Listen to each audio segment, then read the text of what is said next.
মহান আল্লাহ রাব্বুল আলামিন বলেন, ইয়া আইয়াতুহান নাফসুল মুতমাইন্না ইরজিই ইলা রাব্বিকি রাদিয়াতাম মারদিয়া ফাদখুলি ফি ইবাদি ওয়াদখুলি জান্নাতি।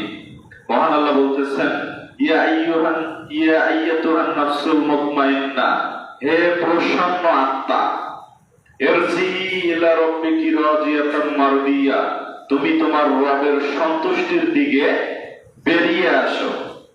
ফাদখুলি ফি ইবাদি, তুমি দুনিয়াতে যে ইবাদত করেছিলে আল্লাহকে সন্তুষ্ট করার জন্য, ওয়াদখুলি ফি জান্নাতি, তার বিনিময় হিসেবে এখন তুমি জান্নাতে প্রবেশ করো।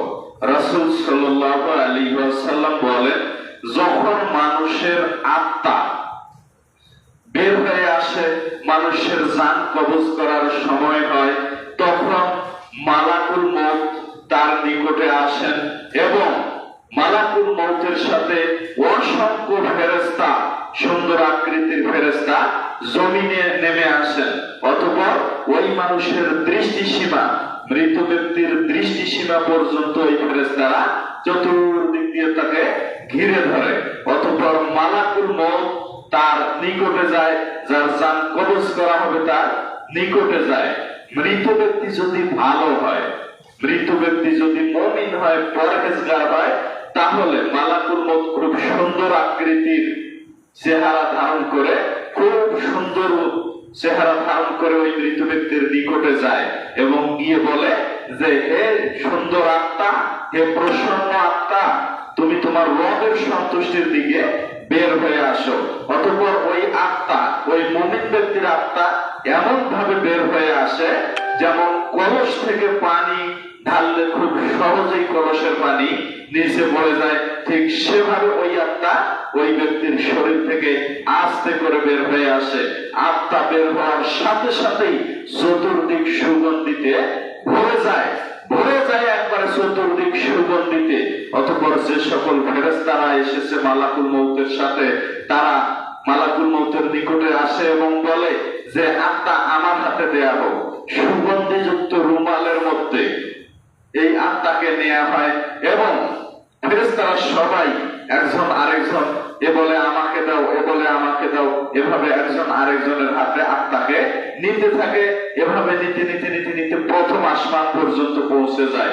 প্রথম আসমানের সমস্ত ফেরেশতারা দরজা খুলে দিয়ে বসে থাকে। সবাই আল্লাহকে বলে, আল্লাহ, আমার দরজা দিয়ে যেন এই আত্মাকে উপরে উঠানো হয়। এভাবে সবাই বলতে থাকে।